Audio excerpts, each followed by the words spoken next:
KTM adventure 250 personally मुझे गाड़ी काफ़ी पसंद है इन टर्म्स ऑफ लुक। वैसे तो काफ़ी सारे मार्केट में बाइक्स है जैसे कि वी स्टॉर्म हो गया और अपाचे RTX है जो कि वैल्यू फॉर मनी है, लेकिन KTM तो KTM है। KTM का ब्रांड वैल्यू, KTM का रोड प्रेजेंस और इसका एडवेंचर का मज़ा दूसरा कोई ब्रांड तो नहीं दे सकता करंटली। तो back to the topic, KTM के काफ़ी सारे वेरिएंट्स नहीं हैं, एक ही वेरिएंट है वाइट और ऑरेंज, ठीक है, वो कलर्स में आपको देखने मिल जाते हैं। तो first of all ex showroom की बात करूँ तो आपको अराउंड 2,39,000 एक्स शोरूम प्राइस देखने मिल जाता है। ऑन रोड की बात करूँगा तो अराउंड आपको 285 पड़ेगा, और अगर मैं डाउन पेमेंट देता हूँ अराउंड 20% का, तो 20% डाउन पेमेंट हो जाता है हमारा 57,000 रुपीज़। अगर मैं उतना देता हूँ और जो बचा हुआ अमाउंट है जो कि हो जाता है 2,28,000 उसका हम लोन लेंगे। और लोन यहाँ पे मैंने 10% इंटरेस्ट लेके रखा है, किसको 11% हो सकता है, किसका 9% भी हो सकता है, बट यहाँ पे मैं 10% लेता हूँ एज एन एवरेज, ठीक है। तो अगर मैं बात करूँ आप सिर्फ अगर 1 साल का लोन लेते हो तो आपको पड़ेगा EMI अराउंड 20,045 का, लाइक आप एक्स्ट्रा पे कर रहे हो बैंक को अराउंड 12,538 जो कि टोटल होता है 240 के आसपास, ठीक है। और अगर आप 2 साल का लेते हो तो आपको EMI पड़ेगा 10,521 जो कि आपको 24,000 एक्स्ट्रा देना पड़ रहा है, ठीक है।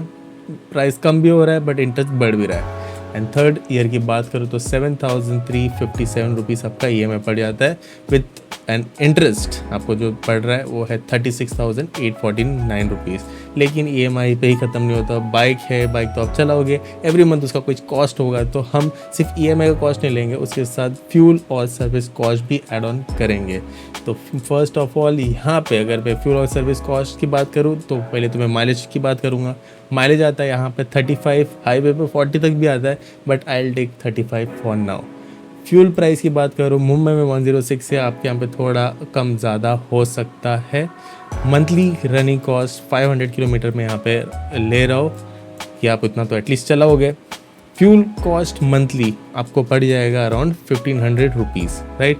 सर्विस कॉस्ट यहाँ पे 1,200 रुपये ले रहा हूँ क्योंकि KTM है। KTM का सर्विस थोड़ा एक्सपेंसिव होता है, थोड़ा पार्ट्स भी इसका एक्सपेंसिव होता है, लेकिन सर्विस अमेजिंग होता है इसका। तो सर्विस कॉस्ट मैंने यहाँ पे लिया 1,200 रुपीज़, तो टोटल आपको पड़ेगा 2,714 रुपीज़, ठीक है। अब मैं EMI और फ्यूल एंड सर्विस कॉस्ट को जोड़ के टोटल मंथली कॉस्ट जो इस पर्टिकुलर बाइक को पड़ेगा, अगर आप 1 साल का EMI के साथ लेते हो तो 22,759 रुपीज़ पड़ेगा। अगर आप 2 साल का लेते हो लोन तो आपको पड़ेगा 13,235 रुपीज़, और अगर आप 3 साल का लेते हो तो 10,071 रुपीज़ आपको 3 साल का EMI फ्यूल कॉस्ट में टोटल मंथली कॉस्ट इस पर्टिकुलर बाइक को खरीदने का पड़ जाएगा, राइट। अब हम लोग बात करेंगे आपका अफोर्डेबिलिटी पे कि आपका इनकम कितना होना चाहिए। अगर आप हर साल के हिसाब से मतलब 1 साल में लेते हो तो आपका कितना होना चाहिए, तो अगर 1 साल का लेते हो, ठीक है, तो आपको एटलीस्ट 91,000 रुपीज़ इनकम होना चाहिए पर मंथ। और अगर आप 2 साल का EMI लेते हो, 2 साल का लोन लेते हो, तो अराउंड 53,000 रुपीज़ आपका इनकम होना चाहिए। और अगर आप 3 साल का लेते हो तो 40,000 रुपीज़ या 41,000 रुपीज़ आपका मंथली इनकम होना चाहिए। So that's it for this video. अगर आपको कोई दूसरे बाइक के बारे में जानना है तो कमेंट डाउन बिलो। और अगर आप 390 जो कि इससे ज़्यादा वैल्यू फॉर मनी कंसिडर मैं करता हूँ उसे, अगर उसके बारे में जानना है तो आप लाइक करो, तो मुझे समझ में आएगा कि ज़्यादा लाइक आ रहा है मतलब यार उसके बारे में एक वीडियो बनाना पड़ेगा। Thank you so much guys for watching. I will be back soon with a new video.